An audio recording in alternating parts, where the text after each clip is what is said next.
There's been a lot of Doom clones floating around lately, and almost all of them bite royally. They all try to be better than the game they're trying to copy, and that just doesn't work. You can't out-Doom Doom. It just can't be done. That's why I kinda like the Fortress of Dr. Radiaki. It doesn't pretend to be any great innovation. All it tries to be is funny, and after getting your butt smeared by archviles, it's a good thing to have around. In Dr. Radiaki, you play Macho Special Agent Banner, a guy with more Old Spice than brains. The evil Dr. Radiaki is blackmailing the world for $1 billion, and for some reason the government thinks you're the right man for the job. Ugly sucker, ain't he? Dr. Radiaki is Japanese, but you'd never guess it from the accent. Atomic experiments have mutated this household appliance mogul into something only a dustbuster could love. You enter Radiaki's island complex naked, armed only with a baseball bat. Don't complain, that's the way you asked to go in.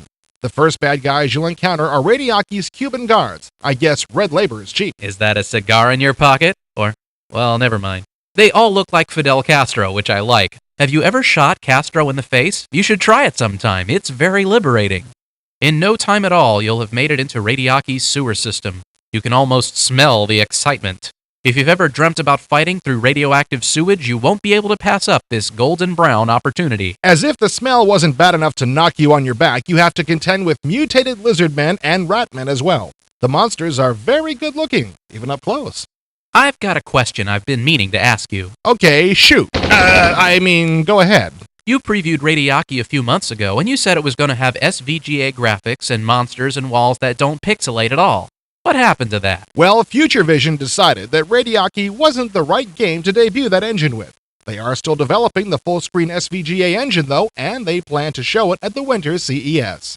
This is the auto map. It's one of the very few parts of Dr. Radiaki that isn't funny. It's pretty attractive, though. Much better looking than the line-based maps in Doom. That's true, but it's not as functional either. You can't move while viewing the map, nor can you scroll it around. Plus, it doesn't map anything unless you're right on top of it. That's bound to annoy those anal types who like to get a complete map of the level before going on to the next one. As long as I'm complaining about things, I should mention the control system. Dr. Radiaki was designed to be played with a mouse, which is a device I hate using in Doom and every game like it. As a result, the keyboard control is very sensitive, and it's painfully difficult to line up an accurate shot, especially with the pistol. There's no strafe key either. Yeah, the keyboard control was a bit of a letdown, but I like using the mouse. If you can get the hang of it, it's extremely accurate. So you're saying I should be more open-minded? About your rodential hostilities and phobias? Most definitely. One thing I like that Dr. Radiaki has plenty of is bosses. There are some pretty weird sights in this game, and the bosses are as silly as they are deadly. Have you ever been attacked by a 9-foot-tall German infant wearing lederhosen before? Not that you know of. Not only do they look good, they sound great too. Each monster, not just the bosses, have something to say when they die, and it's always extremely goofy. Radiaki gets high marks for audible absurdity. The Fortress of Dr. Radiaki is by no means a great game, but it's a good deal of fun. There are some weak parts to it, but on the whole, it's enjoyable. If you can laugh with a Doom clone instead of laughing at it, it's doing okay. Samurai warriors that disembowel themselves. Killer robots with toasters for heads. You just can't expect a serious game with that kind of stuff going on.